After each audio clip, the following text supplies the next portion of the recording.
አንተን ከሚያሳንስና ችግርን ከሚያጠልቅ ሰው ራቅ። እግዚአብሔር አንተን በሚያይበት መልኩ ከማያይ ሰው፣ ሊያሳንስ ከሚፈልግ ሰው፣ ትንሽ ሊያደርግ ከሚፈልግ ሰው፣ አንተን አሳንሶ ችግርን ሊያጠልቅ ከሚፈልግ ሰው፣ አንተን አኮስሶ ራእይህን አኮስሶ የዚህን ምድር ጥያቄ ትልቅ ሊያደርግ ከሚፈልግ ሰው ራቅ።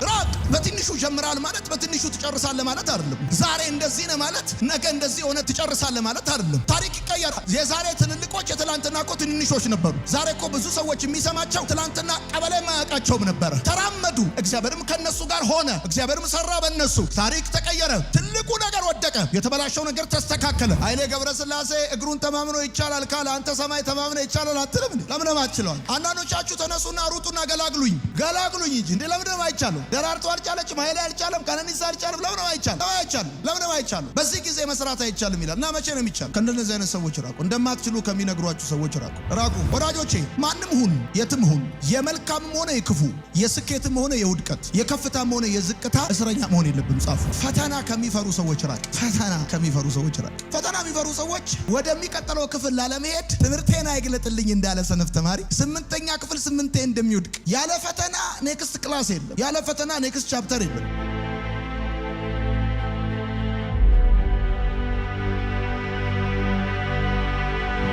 በራሱ ላይ ከፈረደ ሰው ራቅ። በዓለም ላይ በተለያየ መንገድና አቅጣጫ ሰዎች ፍርድን በህይወታቸው ላይ ይሆናል። በፍርድ ቤት ይፈረድባቸዋል፣ በሰው ይፈረድባቸዋል። ብቻ በተለያየ መልኩ ፍርድን የሚቀበሉ ሰዎች አሉ። ብዙ ጊዜ በጣም ክርስቲያን ስንሆን፣ በጣም መንፈሳዊ ነገር የገባን ስንሆን ትሪት ማድረግ፣ ሃንድል ማድረግ፣ ቴኬር ማድረግ የክርስትና አንዱ መልክ ብቻ ይመስለናል። ቴኬር ማድረግ ብቻ ሳይሆን ኢግኖር ማድረግም ክርስትና መልኩ ነው። አሁን ጳውሎስ ለቲቶ የሚነግረው ምን አይነት ሰው ነው ብላችሁ ስትጠይቁ መለያየትን የሚያስነሳ ሰው ጠማማ እንደሆነና በራሱ ላይ እንደሚፈርድ አውቀህ፣ አገር አይደለም የፈረደበት፣ ቤተሰብ አይደለም የፈረደበት፣ መንግስት አይደለም የፈረደበት፣ ፍርድ ቤት አይደለም የፈረደበት፣ ሰውየው ሲጀመር ጠማማ ነው። ከዛስ በጠማማ ሆኖ ብቻ አይደለም የቀረው፣ ለራሱ መጠመሙ አንድ ጉዳይ ነው። ግን በራሱ ጠማማ መሆኑ አላረካውም። ይበልጡን እንደውም ኤክስትራ ማይል ሁሉ ሄዶ መለያየትን በወንድማማች መካከል፣ በቤተ ክርስቲያን መካከል፣ በቤተሰብ መካከል ይበትናል፣ ያደርጋልና መለያየትን የሚያስነሳ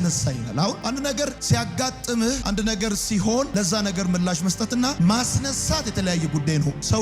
ሰዎች ሲስማሙ አንድ ሲሆኑ፣ በህብረት ሲቀመጡ ሲያመልኩ፣ በጌታ ፊት ሲሆኑ ደስ አይለው እና ማስነሳት ከፈለገ ያስነሳል። አሁን አንዳንድ ሰዎች ረብሻ ማስነሳት፣ ብጥብጥ ማስነሳት፣ ሁከት ማስነሳት፣ ጠብ ማስነሳት ሆቢያቸው የሆነ የጸጋ ስጦታቸው የሆነ ጸጥ ሲል ደስ ማይላቸው፣ ካልተረበሸ ምንም ደስ ማይላቸው፣ አገር ሲታመስ ደስ የሚላቸው ሰዎች አሉና ይሄን ሰውዬ ጳውሎስ ለቲቶ ዲስክራይብ ሲያደርግለት በቤተ ክርስቲያኑ ስላለ ነው፣ ስለሌላ አይደለም። ይሄ ሰውዬ ያለ ቸርች ውስጥ በደንብ ነው ያለው እና መለያየትን በወንድሞች መካከል፣ መለያየትን በቤተ ክርስቲያን መካከል ያስነሳል። ምናልባት በሚያስነሳው መለያየት ምክንያት እሱ የሚጠቀመው ነገር ሊኖር ይችላል። ቤተ ክርስቲያን ግን በዋነኛነት የምታጣው ብዙ ጉዳይ አለ፣ ሌሎች ሰዎች የሚያጡት ነገር አለና መለያየትን የሚያስነሳ ሰው ጠማማ እንደሆነ በራሱ ላይ ፈርዶ ኃጢአትን እንዲያደርግ ይወቃል። ይሄ ሰውዬ በራሱ ላይ ነው የፈረደው። አንድ ሰሞን ታስታርቃቸዋላችሁ፣ አንድ ሰሞን ታረጋጋላችሁ፣ አንድ ሰሞን ነገሩን ለማስተካከል ጥረት ታደርጋላችሁ። እነሱ ባሉበት ቦታ ሁሉ ወቅት እየጠበቀ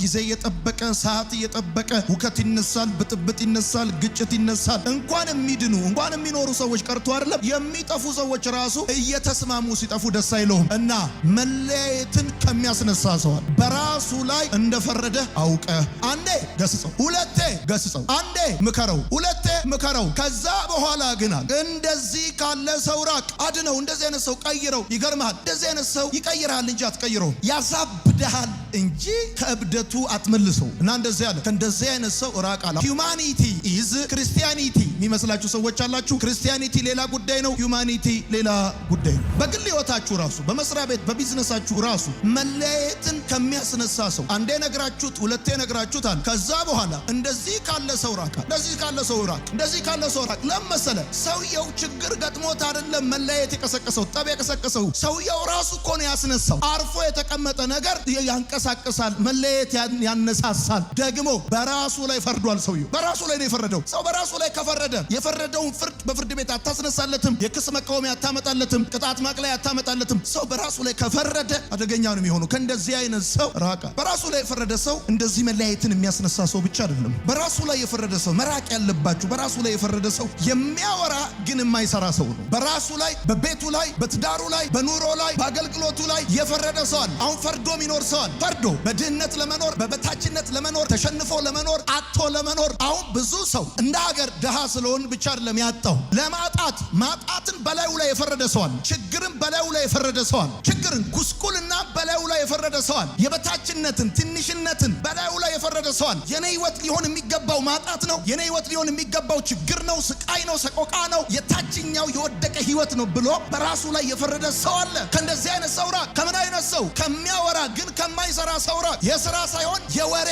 ሰው ከሆነ ሰው ራቅ። ጉብዝናው እጁ ላይ ሳይሆን አንደበቱ ላይ ከሆነ ሰው ራቅ። አንተ ጎበዝ፣ በደንብ አድርገህ ስማኝ። የተሳካ ህይወት፣ ድል አድራጊ ህይወት መኖር ከፈለክ ዝም ብለህ ቢ ሴሌክቲቭ። የእግዚአብሔር ቃል የሚናገረው እንደዚህ ነው። አንዴ ምከረው፣ ሁለቴ ምከረው። በራሱ ላይ የፈረደ ሰው ግን ከሶስተኛ በኋላ ከእንደዚህ አይነት ሰው ራቅ እንደሚል የእግዚአብሔር ቃል ልክ እንደዚሁ በራሱ ላይ ከፈረደ እያወራ ከሚኖር ተግባር ከሌለው ሰው መራቅ በጣም ኢምፖርታንት ነው። በራሱ ላይ የፈረደ ሰው ይገርማቸዋል፣ ጉልበቱ ያለው እጁ ላይ ሳይሆን አንደበቱ ላይ ነው። ማሸበር፣ ማስለቀስ፣ ተስፋ ማስቆረጥ የጸጋ ስጦታው ከሆነ ሰው ራቅ። ማስለቀስ የጸጋ ስጦታቸው የሆኑ ሰዎች አሉ። ማሸበር፣ ማወክ፣ ባልና ሚስት ማጣላት የጸጋ ስጦታቸው የሆኑ ሰዎች አሉ። አገር መበጥበጥ፣ ቤተክርስቲያን ማወክ፣ ምድር መበጥበጥ፣ ቢዝነስማኖችን ኮንፊውዝድ ማድረግ፣ ማክሰር፣ ማጣጣል፣ እንደነዚህ ካሉ ሰዎች ራቋል። እግዚአብሔር ነው ይሄን መልእክት እየነገራችሁ ያለው። እንድትባረኩ ከፈለጋችሁ፣ በቤተ ክርስቲያን በእግዚአብሔር ህይወት በእግዚአብሔር ቤት መኖር ከፈለጋችሁ፣ እንደዚህ ካሉ በራሳቸው ላይ ከፈረዱ ሰዎች ራቁ። ለማጣት ከፈረዱ፣ ለማነስ ከፈረዱ፣ ለመውደቅ ከፈረዱ፣ ወደኋላ ለመቅረት፣ ተራ ሆነው ለመቅረት በራሳቸው ላይ ከፈረዱ፣ ትምህርት ቤት ካልፈረደባቸው፣ ሀገር ካልፈረደባቸው፣ ፍርድ ቤት ካልፈረደባቸው፣ ማንም ካልፈረደባቸው፣ እነዚህ ሰዎች ሰጥታችሁ ከድህነት አታወጧቸውም። እነዚህ ሰዎች አግዛችሁ ካሉበት የህይወት ምዕራፍ ፈቀቅ አታረጓቸውም። ለምን? ሰዎቹ ራሳቸው ላይ ቆልፈዋል፣ ራሳቸው ላይ ዘግተዋል፣ ራሳቸውን በራሳቸው አስረዋል። እነዚህ ሰዎች ማንም ከገቡበት ሊያወጣቸው አይችልም። ያለህ አማራጭ ራስን ማዳን ነው። ስለዚህ ራቅ። በዘኍልቍ መጽሐፍ ምዕራፍ 13 ቁጥር 32 የእግዚአብሔር ቃል ሲናገር እንደዚህ ይላል፣ እነዚህም ስለ ሰለሏት ምድር በእስራኤል መካከል እንዲህ የሚል መጥፎ ወሬ አሰራጨዋል። ዘኍልቍ 13 እኮ ነው የሚለው። እነዚህ አሁን ኢያሱ ሂዱና ሰልሏል፣ ሂዱና ሰልሉ እና ሄደዋል። ኢያሱና ካሌብ አብረው ሄደዋል። ሌሎች 10 ሰዎች አብረው ሄደዋል እና ምድሪቷን ሰለሉ፣ ገቡ፣ ወጡ፣ አዩ። ከዛስ የእግዚአብሔር ቃል ሲናገር እንደዚህ አለ። እነዚህ አለ ዘኍልቍ መጽሐፍ ምዕራፍ 13 ቁጥር 32 ሲናገር ስለ ሰለሏት ምድር፣ ስላዩዋት ምድር በእስራኤላውያን መካከል ክፉ ወሬ አሰራጨዋል። ፈረስና ፈረሰኛውን በባህር አስጥሞ ውሃውን እንደ ግድግዳ አቁሞ በድንቅ በታምራት ቀን በደመና ሌሊት በእሳት የመራቸው እግዚአብሔር ከዚህ ካዩዋቸው ሕዝቦች ቁመት በላይ ዙፋኑ ታላቅ እንደሆነ፣ እጁ ጽኑ እንደሆነ፣ መንግስቱ የበረታ እንደሆነ ያዩትን ማዳን፣ ትናንት እግዚአብሔር ያደረገላቸውን በጎነት፣ ቸርነት፣ የእግዚአብሔርን ማዳን፣ የእግዚአብሔርን ጣልቃ ገብነት ሳይሆን ክፉ ወሬ አሰራጩ አለ። ሰማይ በደም ክፉ ወሬ ከሚያሰራጭ ሰው ራስን አርቅ። ክፉ ወሬ አሉ በእስራኤል መካከል። ሁለቱ እኮ ይገርማቸዋል። የእግዚአብሔር ቃል ስታነቡ እንደ እንጀራ የሆኑና ጥላቸው ተገፏል። ተመሳሳይ እይታ እኮ ነው ያዩት። ተመሳሳይ ምልከታ ነው ያዩት። እነዚህ ሰዎች በራሳቸው ላይ የፈረዱ ናቸው። መጽሐፍ እንደሚናገር ወደቁ እንጂ አልወረሱም፣ ቀሩ እንጂ መንገድ ላይ አልገቡም። እነዚህ ሰዎች በራሳቸው ላይ እግዚአብሔር አይደለም ያስቀራቸው፣ እግዚአብሔር አይደለም ያችን ምድር እንዳይወርሱ ያደረጋቸው፣ በገዛ እጃቸው በገዛ አንደበታቸው ነው ራሳቸው ላይ የፈረዱት። አንዳንድ ሰዎች ወደ ታየላቸው ነገር ላለመግባት በራሳቸው ላይ ፈርደዋል። አንዳንድ ሰዎች ላለመባረክ፣ ላለማረፍ፣ እልፍ ላለማለት በራሳቸው ላይ ፈርደዋል። እነዚህ ሰዎች አዝለ እንኮኮ ብለ ከነዓን አታስገባቸው። ያለህ አማራጭ ከእንደነዚህ አይነት በራሳቸው ላይ ከፈረዱ፣ በምላሳቸው ከፈረዱ፣ በሐሳባቸው ከፈረዱ ሰዎች ራስን ማረቅ ነው። ወዳጆች ትላንትናን እኮ የተዋጋላቸው እግዚአብሔር ነው፣ ክንዳቸው አይደለም የተዋጋው። አሁን እነዚህ ሰዎች ሄደው ምድሪቷን ሰለሉና አዩና በእስራኤል መካከል መጽሐፉ ሲናገር ክፉ ወሬ ያሰራጨዋል። አዩ በየዘመናቱ በየትውልዱ በየቤተ ክርስቲያን ክፉ ወሬ የሚያሰራጩ በቃ ወየው አለቅን የሚል ክፉ ወሬ ነው ያሰራጩት። ደግሞ እኮ መጽሐፉ ሲናገር እኔ ደጋግሜ ነው ያከበብኩበት። ይገርማቸዋል። ክፉ ወሬ አወሩ ብቻ አይደለም የሚለው ክፉ ወሬ አሰራጩ። አንተን ከሚያሳንስና ችግርን ከሚያተልቅ ሰው ራቅ። አንተን አሳንሶ ችግርን ከሚያተልቅ ሰው ራቅ። ይገርማል። እነዚህ ሰዎች በጣም ይገርሙ ናቸው። እንደዚህ ያሉ ኔፍሊሞችን በዚያ አይተናል አሉ። ሪፖርት እኮ ነው ያቀርቡት። ቁጥር 13 ላይ እኮ የሚለው ይህንን ነው። ኔፍሊሞችን በዚያ አይተናል። የኤናቅ ሰዎች የመጡት ከኔፍሊሞች ነው። አመጣጥ ሁሉ ያውቃሉ። አንተ የዘር ግንድ ሁሉ ያውቃሉ። ኔፍሊሞች ይታወቃሉ። በጣም ረዣዥም ናቸው እና እነዚህ ኤናቅ ሰዎች አሉ። ከኔፍሊሞች ነው የመጡት። እኛ አይተናል እና ራሳችንን ስናየው ደግሞ እንዳንበጣነን። እንዴት በእነሱ አይን የታየነው ልክ እንደዚህ ነው። ኢቭን እነዚህ ኤናቃውያን እነዚህ ሰዎች በምን አይነት መልኩ እንዳዩዋቸው ራሱ አይናቸው ላይ ሆነ አብረው ነው መሰለኝ ያዩት። ብቻ በእነሱ በኩል ሁሉ ነው የሚያወሩት። አይታል እኛ በፊታቸው እንዳበጣነን፣ ከዛስ እነሱም እኛን ያዩን እንዲሁ ነው። እነዚህ ሰዎች ይገርማቸዋል። በእግዚአብሔር የማዳኑ ስራ በኩል ህዝቡን አያዩ። በእግዚአብሔር ኮቨነንት ከማያዩ ሰው ራስን ራቅ። እግዚአብሔር አንተን በሚያይበት መልኩ ከማያይ ሰው፣ ሊያሳንስ ከሚፈልግ ሰው፣ ትንሽ ሊያደርግ ከሚፈልግ ሰው፣ አንተን አሳንሶ ችግርን ሊያተልቅ ከሚፈልግ ሰው፣ አንተን አኮስሶ ራእይህን አኮስሶ የዚህን ምድር ጥያቄ ትልቅ ሊያደርግ ከሚፈልግ ሰው ራቅ። ለመሰለ ትልልቅ ነገር የሰሩ ሰዎች ትልልቅ ቁመት ያላቸው አይደሉም። ትልቁ እግዚአብሔር የጠራቸው ሰዎች ናቸው። ኮቨነንት ያላቸው ናቸው። ኪዳን ያላቸው ስራ የሰሩ ሰዎች እንደነዚህ አይነት ሰዎች ናቸው። ከእንደነዚህ አይነት ሰው ራቅ። እናንተን አሳንሰው ችግሮቻችሁ ማተለቅ እንደዚህ አይነት ኔቸር ያላቸው ሰዎች ለሐዘንና ለተስፋ መቁረጥ ይዳርጓቸዋል። ወዳጆቼ በትንሹ ጀምራል ማለት በትንሹ ትጨርሳለህ ማለት አይደለም። ዛሬ እንደዚህ ነው ማለት ነገ እንደዚህ ሆነ ትጨርሳለህ ማለት አይደለም። ታሪክ ይቀየራል። የዛሬ ትልልቆች የትላንትና እኮ ትንንሾች ነበሩ። ዛሬ እኮ ብዙ ሰዎች የሚሰማቸው ትላንትና ቀበሌ ማያውቃቸውም ነበረ። ተራመዱ፣ እግዚአብሔርም ከነሱ ጋር ሆነ፣ እግዚአብሔርም ሰራ በእነሱ። ታሪክ ተቀየረ። ትልቁ ነገር ወደቀ፣ የተበላሸው ነገር ተስተካከለ። ታዲያ በህይወት መራቅ ያለብህ ሰው ከምን አይነት ሰው መሰለ? አንተን አሳንሶ ችግር ከሚያተልቅ፣ በኪዳኑ በኩል ከማያይ፣ በእግዚአብሔር ተስፋ በኩል ከማያይ፣ እግዚአብሔር አንተ ላይ ያየውን ከማያይ ሰው ራቅ። ከእንደዚህ አይነት ሰው ጋር የፌስቡክ ጓደኛ፣ የቲክቶክ ጓደኛ፣ የቴሌግራም ጓደኛ ሆነ ለዘለዓለም ሂስትሪም ዴስቲኒም አይኖርህ። ይገርማ በዓለም ላይ በጣም ብዙ ሚሊዮን ሰዎች አሉ። በጣት የሚቆጠሩ ሰዎች ናቸው the most influential የሚባሉ ሰዎች። ቢኮዝ እነዚህ አይነት ሰዎች ከሚያሳንሷቸው ሰዎች ደረሰ ሰዎች አሉ። ራሳቸውን አሳንሰው ችግራቸውን በማተለቅ በራሳቸው ላይ የፈረዱ ሰዎች አሉ። በአንደኛ ሳሙኤል መጽሐፍ ምዕራፍ 17 ቁጥር 33 የእግዚአብሔር ቃል ሲናገር ምን ይላል? አንተ ግን አንድ ፍሬ ልጅ ነህ። ሰውየው ጎልያድን እኮ ነው ከልጅነቱ ጀምሮ ሰልፍ የተለማመደ ሰው ነው።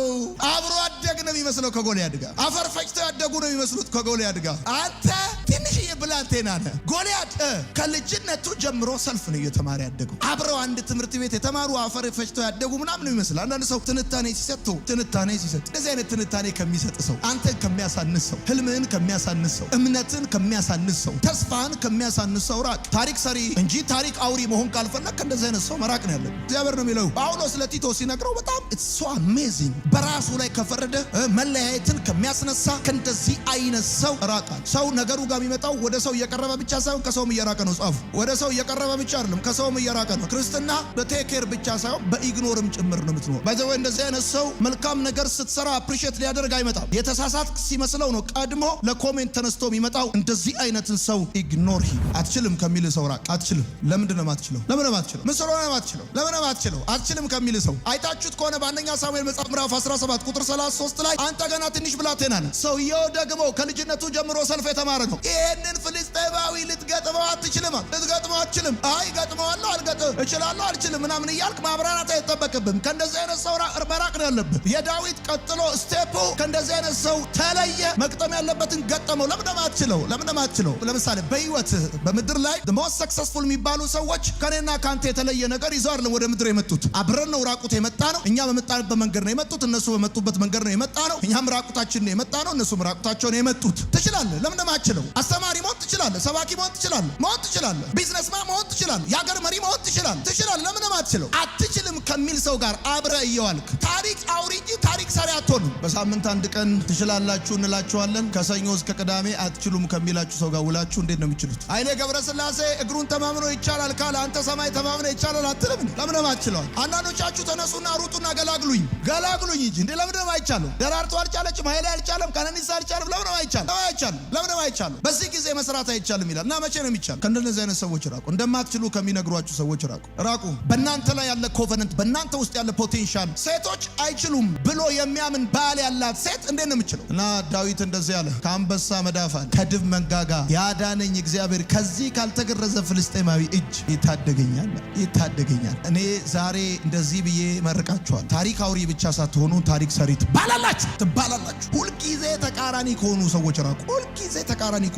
ራቁ። በዘጸአት መጽሐፍ ምዕራፍ 14 ቁጥር 11 የእግዚአብሔር ቃል ሲናገር እንደዚህ ይላል፣ እነርሱ ሙሴን እንደዚህ ያሉት በምድረ በዳ እንድንሞት ያመጣን በግብጽ መቃብር ቦታ ጠፍቶ ነው? ከግብጽ ካወጣን ምን አድርገልን ታውቃለህ?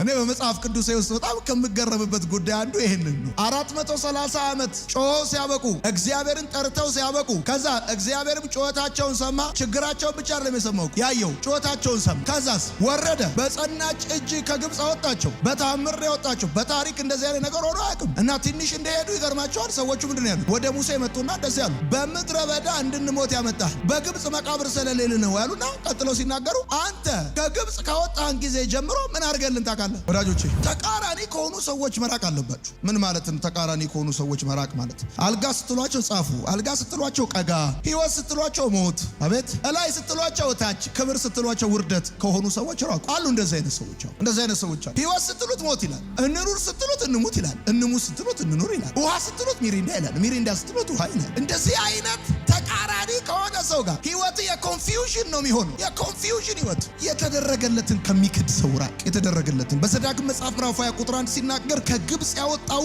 አምላክ እግዚአብሔር ካንተ ጋር ነኝ። አንዱ የእስራኤላውያን ችግር የነበረው እንደው ታውቃላችሁ፣ በራሳቸው ላይ የሚፈርዱበት ጉዳይ እግዚአብሔር ሊያድናቸው ሲል የማያድናቸው፣ እግዚአብሔር ሊያወርሳቸው ሲል ያልወረሱበት ምክንያት የተደረገላቸውን የትላንትና የእግዚአብሔር አቅርቦትና በረከት እርዳታ ይረሳሉ፣ ይክዳሉ። ትንሽ ጊዜ ከቆየባቸው ጥጃ ቀጥቅጠው ጠፍጥፈው ይሄ ነው ከዛ ያወጣን ይላሉ። የሚገርም እኮ ነው። ውሃውን እንደ ግርግዳ አቁሞ አሳይቷቸዋል። እንዴት ለሚጠጣ ጠብታ ውሃ ይጠረጥሩታል? የተደረገላቸውን የትላንትና የእግዚአብሔር መለኮታዊ እርዳታና ጣልቃ ገብነት የሚክዱ ሰዎች በራሳቸው ላይ የፈረዱ ሰዎች ናቸው። በደንብ ይሁኝ ነኝ። ትላንት የተደረገላችሁን የምትክዱና የምትረሱ ከሆነ ነገ እንዳይደረግላችሁ በራሳችሁ ላይ የምትፈርዱ ናችሁ። እንዳይደረግላችሁ፣ ነገ እንዳይከፈትላችሁ፣ ነገ እግዚአብሔር እንዳይደርስላችሁ፣ እንዳይዋጋላችሁ፣ እግዚአብሔር በእናንተ ህይወት ላይ ድንቅ አሰራር እንዳያደርግ የትላንትናውን በረሳችሁ ቁጥር በካዳችሁ ቁጥር ነገ በህይወታችሁ ላይ አንዳች በጎ ነገር ከእግዚአብሔር ዘንድ ላለመቀበል ራሳችሁ በራሳችሁ ላይ የፈረዳችሁ ነው። እግዚአብሔር እንዳይረዳው በራሱ ላይ ከፈረደ፣ እግዚአብሔር እንዳያነሳው በራሱ ላይ ከፈረደ፣ እግዚአብሔር እንዳይደርስለት በራሱ ላይ ከፈረደ ሰው ጋር ሆነ በፍጹም አታስብ። ብታንኳኳም አይከፈትም። የትላንቱን ከሚረሳ ትላንቱን ከሚክድ ሰው ራቅ። እግዚአብሔር ብዙ ነገር አድርጎልናል። ካሁን በኋላ ምንም ነገር ባያደርግልን ራሱ እስካሁን ያደረገልን ይበልጣል። ጌታ ይወቃልና ብሩክታ ይዘምረዋል። ካንተ የተነሳ በሆነልን ነገር ትላንት እንደደረስክልኝ አረሳም። የኔ አባት እንደመጣልኝ በጨነቀኝ ጊዜ ባቃተኝ ጊዜ ወዮ ጠፋው ባልኩኝ ጊዜ ወደ ጥልቅ ጉድጓድ በገባው ጊዜ ድንጋይ በላይ ላይ በተዘጋ ጊዜ በዛን ጊዜ ስምህን ጠራው። አንተም ጩኸቴን ሰማ፣ ተጠጋኸኝ፣ አበረታኸኝ፣ ተሟገትክልኝ፣ ህይወቴን አዳንካ። እግዚአብሔር እንደዚህ ያለኝ ማዳኔን አሳያቸዋለሁ፣ አደራረጌን አሳያቸዋለሁ፣ ጣልቃ ገብቼ አስገርማቸዋለሁ፣ ዝግ በራቸውን እከፍታለሁ። የትላንትናውን አረሱም በአዲስ ምስጋና አዘምራቸዋለሁ። እንደ ኃያል ከፊት ለፊታቸው ወጣለሁ፣ ከፍ ያለውን ዝቅ አደርገዋለሁ፣ የተበላሸውን አስተካክለዋለሁ፣ ሰማያትን መስኮት ከፍታለሁ። አንድ ጊዜ እንደገና እጄን ያሉ። የታሪኩ እስረኛ ከሆነ ሰው ራቅ። አንዱ በራሱ ላይ የፈረደ ሰው የታሪኩ እስረኛ የሆነ ሰው ነው። ወዳጆቼ ማንም ሁን የትም ሁን የመልካምም ሆነ የክፉ የስኬትም ሆነ የውድቀት የከፍታም ሆነ የዝቅታ እስረኛ መሆን የለብም። ጻፉ። የታሪካቸው እስረኛ የሆኑ ሰዎች ሶስት ነገር በአንተ ህይወት ላይ እንዲመጣ ያደርጋል። የመጀመሪያው ትላንትናህን እንዳትረሳ፣ ዛሬህን እንዳትኖር፣ ነገህን እንዳታይ ያደርጉሃል። የታሪካቸው እስረኛ የሆኑ ሰዎች በፍጹም ትላንትናህን እንዳትረሳ ያደርጉሃል። አንደኛ። ሁለተኛ ዛሬህን እንዳትኖር ያደርጉሃል። ሶስተኛ ነገህን እንዳታይ ያደርጉሃል። እግዚአብሔር ደግሞ የሚፈልገው መሰለ ትላንትናህን እንድትረሳ፣ ዛሬህን እንድትኖር፣ ነገን እንድታይ እግዚአብሔር ይፈልጋል። ነገን እንድታይ ሰይጣን አይፈልግም። እግዚአብሔር ነው ነገ እንድታይ ይፈልገው። ነገ ትልቅ ሰው ነህ። ነገ እዚህ ቦታ የለህም። ነገ በአንተ ብዙዎች ይድናል። ነገ በአንተ ብዙዎች ታሪካቸው ይቀየራል። ነገን አሻግረ ቀና ብለህ እንድትመለከት ሰይጣን አይፈልግም። እሱ ብቻ አይደለም፣ የታሪካቸው እስረኛ የሆኑ ሰዎች እንደዚህ እንድትሆን ያደርጉሃል። ይገርማቸዋል። ዮሴፍን ብትመለከቱት ለምሳሌ ሁለት ልጆች ወለድኳል። አንዱ ምናሴ ነው አለ፣ አንዱ ኤፍሬም ነው አለ። ምናሴን ምናሴ ሲለው እግዚአብሔር አለ መከራዬንና የአባቴን ቤት አስረሳኛል። ሁለቱንም ነው፣ ባዱንም ጉዱንም ነው የረሳው። የአባቴ ቤት ሲል እኮ ጌጠኛ ልብስ የለበሰበት፣ ፍቅር የተቀበለበት፣ የሚወደድ ፕሮቴክሽን የሚያገኝበት ያንን ነው። እመኑኝ፣ በደንብ አድርጌ በደንብ ልንገራችሁ። ዛሬ በሚገባ መኖር ከፈለጋችሁና ነገን አሻግራችሁ ማየት ከፈለጋችሁ ከትላንትናችሁ በጎም ይሁን መጥፎ ትዝታ መፋታት አለበት። የትላንትና እስረኛ የሆኑ ሰዎች በራሳቸው ላይ የፈረዱ ሰዎች ናቸው። ዛሬን እንደሚገባ ላለመኖር በራሳቸው ላይ ፈርደዋል። ነገን አሻግረው ላለማየት በራሳቸው ላይ ፈርደዋል። ለአንተ ደግሞ በጣም ኢምፖርታንቱ ይገርማል። ከትላንት ከትላንትናው ጥሩም ይሁን መጥፎ ህይወት ይልቅ ለአንተ በጣም ኢምፖርታንቱ ነገህ ነው ኢምፖርታንቱ። ዛሬን እንደሚገባ መኖር አለብህ፣ እንደሚገባ መተኛት አለብህ፣ እንደሚገባ መብላት አለብህ፣ እንደሚገባ ደስተኛ መሆን አለብህ፣ እንደሚገባ ጠንካራ መሆን አለብህ። ዛሬን እንደሚገባ ጠንካራ ደስተኛና ውጤታማ እንዳትሆን የትላንትና ታሪክ እስረኛ መሆን የለብን ወዳጆች። ከፈቱ ሰዎች ጋር ጓደኛ የሆኑ ባለትዳሮች ይፈታል። የትላንትና የታሪካቸው እስረኛ የሆኑ ሰዎች ውድቀት ተናጋሪ ያደርገዋል። እንደዛ እንዳትሆን ውድቀት ተናጋሪ ያደርገዋል። ፈተና ከሚፈሩ ሰዎች ራቅ። ፈተና የሚፈሩ ሰዎች ወደሚቀጥለው ክፍል ላለመሄድ ትምህርቴን አይግለጥልኝ እንዳለ ሰነፍ ተማሪ 8ኛ ክፍል 8 እንደሚወድቅ ያለ ፈተና ኔክስት ክላስ የለም። ያለ ፈተና ኔክስት ቻፕተር የለም። ቻፕተር 1 ሲዘጋ ነው ቻፕተር 2 የሚከፈተው። የቻፕተር 2 መጨረሻ ነው የቻፕተር 3 መጀመሪያ። በራሳቸው ጉዳይ ላይ ከማያተኩሩ ሰዎች ራቅ። መጽሐፍ እንደሚናገር በራሳቸው ጉዳይ ላይ ያተኩሩ እንደሚል መጽሐፍ በራሳቸው ጉዳይ ላይ ከማያተኩሩ ሰዎች ራቅ። አስነክተው ሊያነካኩ ነው። በራሳቸው ጉዳይ ላይ አሁን ማያተኩሩ ሰዎች አሉ። በራሳቸው ጉዳይ ላይ ከማያተኩሩ ሰዎች ራቅ።